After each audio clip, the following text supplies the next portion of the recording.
Yo, what's good, my peeps? Welcome to the Hip Hop Album Review. This is part 121.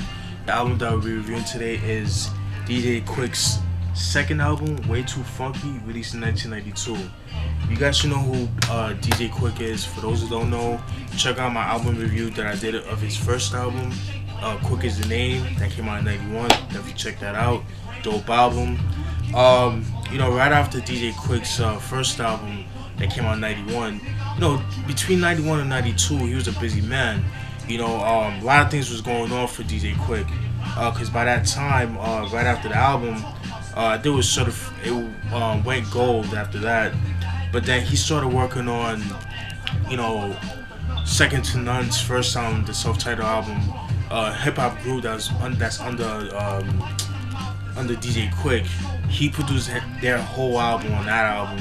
He also worked on AMG's first song, Bitch Better Have My Money, because I do have my collection.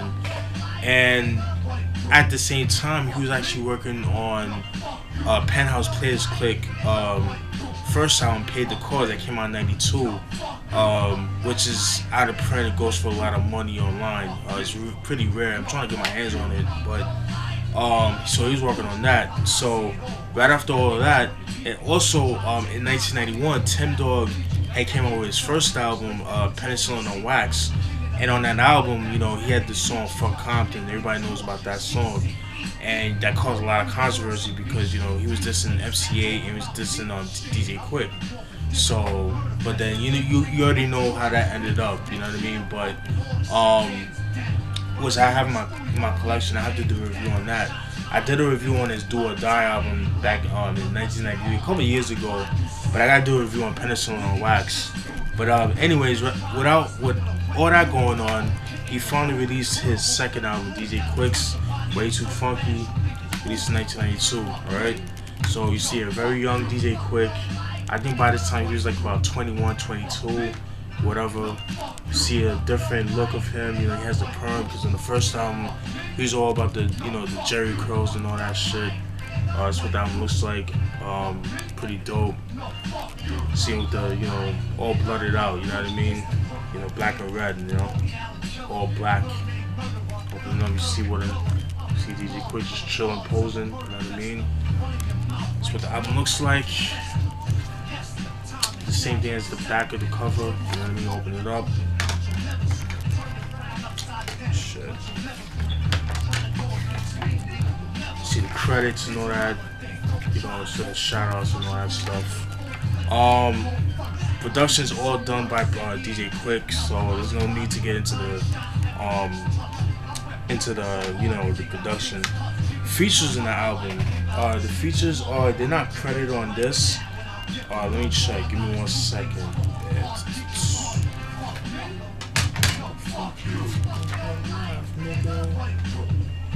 Playing Nems, you know what I mean?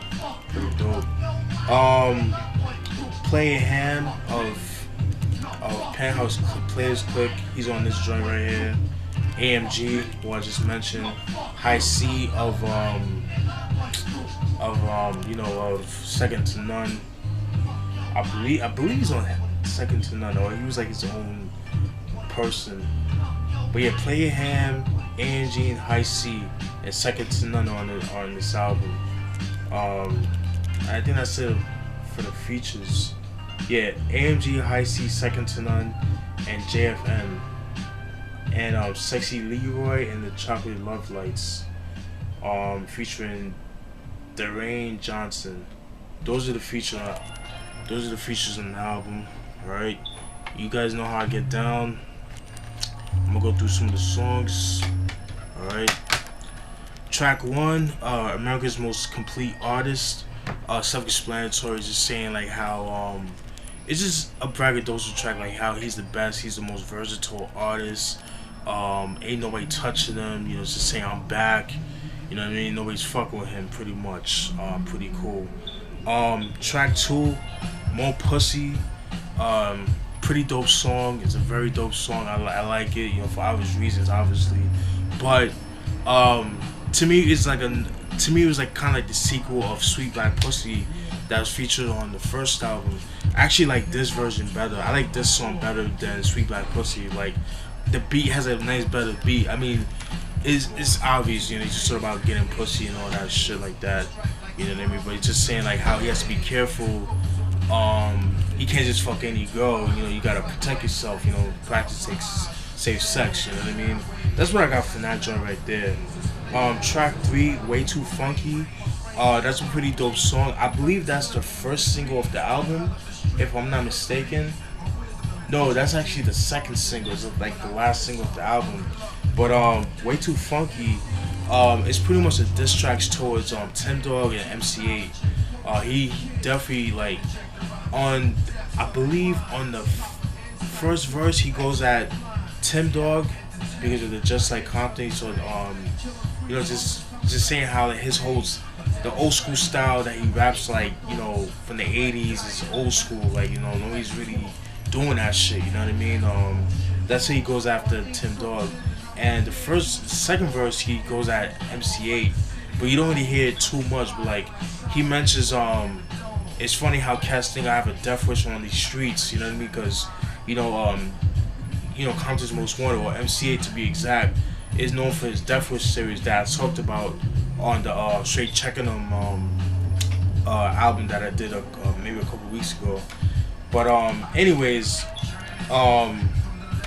yeah, he addresses that, the whole Death Wish statement.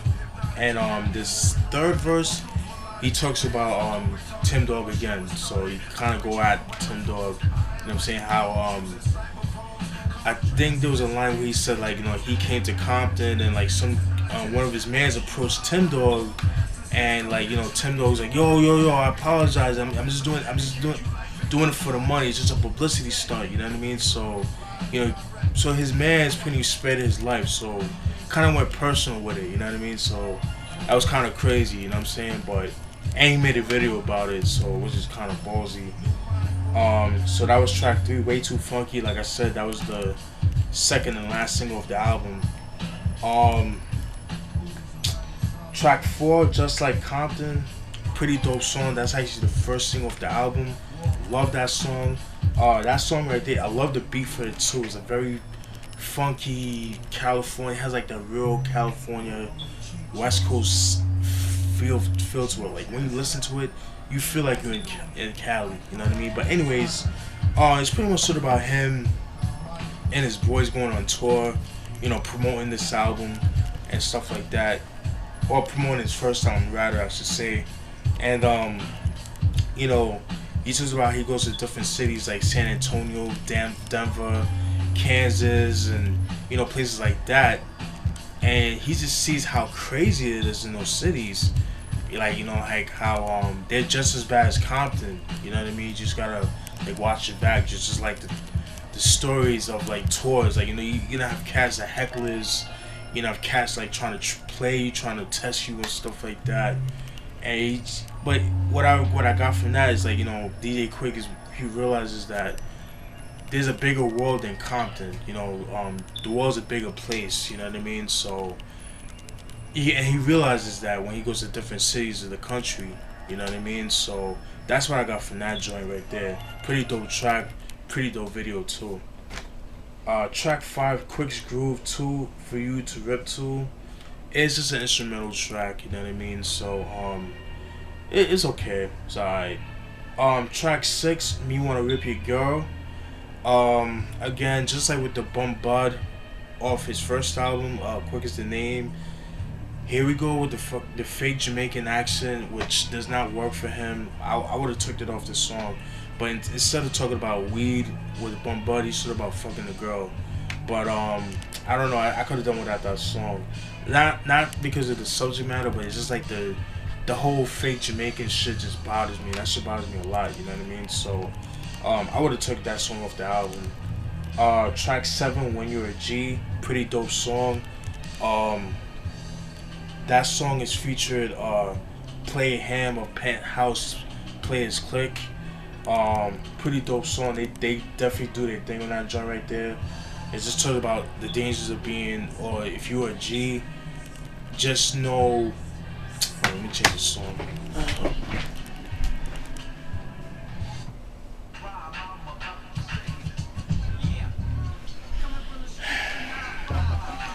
sorry about that. So like I said, when you're a G, it just talks about the dangers, like the shit that comes with being a gangster. You know what I mean? You just always gotta watch your back. Um, there's certain expectations you gotta go through. Like you gotta live up to your image, and that's pretty much what they talk about in this song. So to me, like, you know, they might be like promoting all that shit, but to me, I see it as an conscious track, like an awareness track. Like it's telling you like, yo, don't become a gangster. That's not the life for you to live. You know what I mean? That's what I get from that. You know what I mean?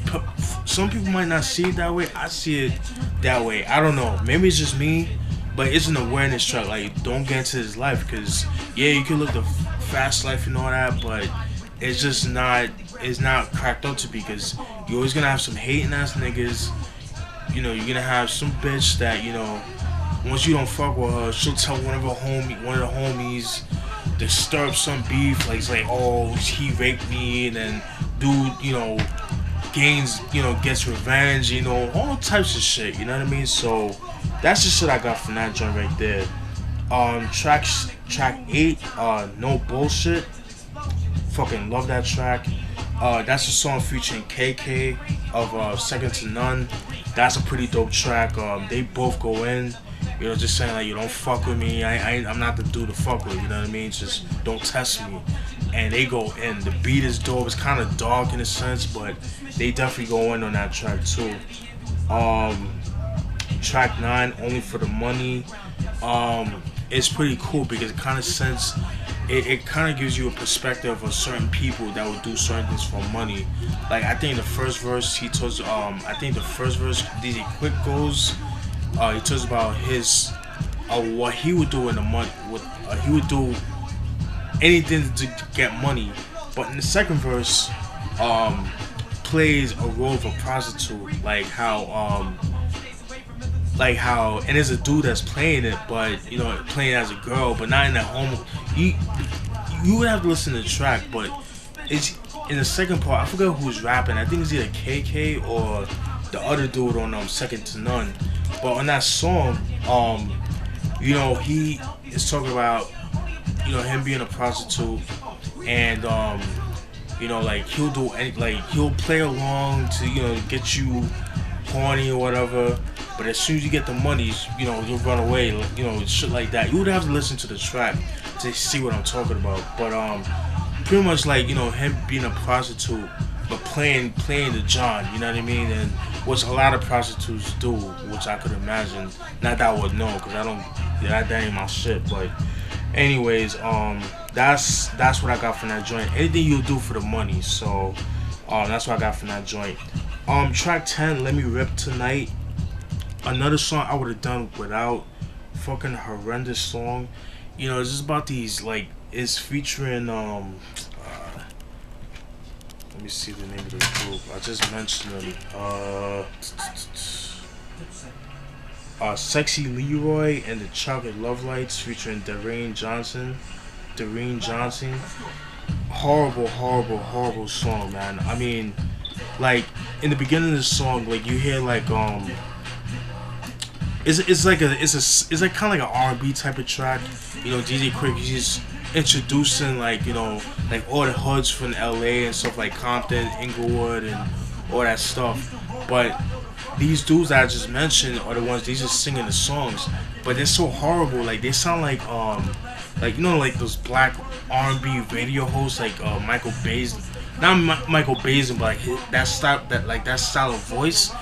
Imagine cats like that singing. Yeah, it was horrible. Just I could have done without that. Very cheesy. Track 11, Niggas Still Trippin'. That's a dope posse cut.